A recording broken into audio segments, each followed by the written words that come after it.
فرمایا لعلکم تتقون، تاکہ تم کیا ہو جاؤ؟ متقی ہو جاؤ۔ اور یہ متقی انسان کیسے ہوتا ہے؟ آپ صبح اٹھے، آپ نے سحری کھا لی، اس کے بعد آپ سارا دن لوگوں کے سامنے بھوکے پیاسے ہیں، آپ کے چہرے سے کچھ مسکینیت بھی ٹپک رہی ہے،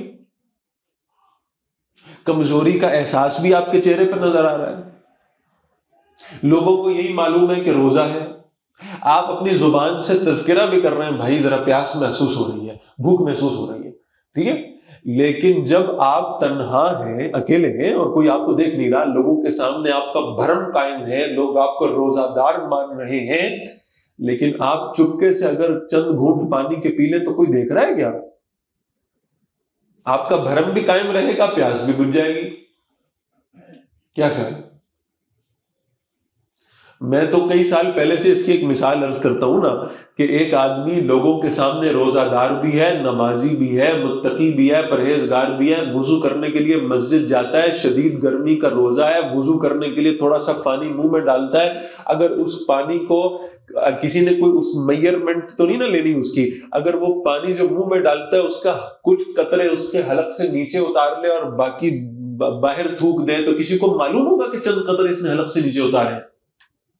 بڑی خاموشی سے وہ کلی کرنے کے بہانے کچھ نہ کچھ پانی پی سکتا ہے کہ نہیں پی سکتا؟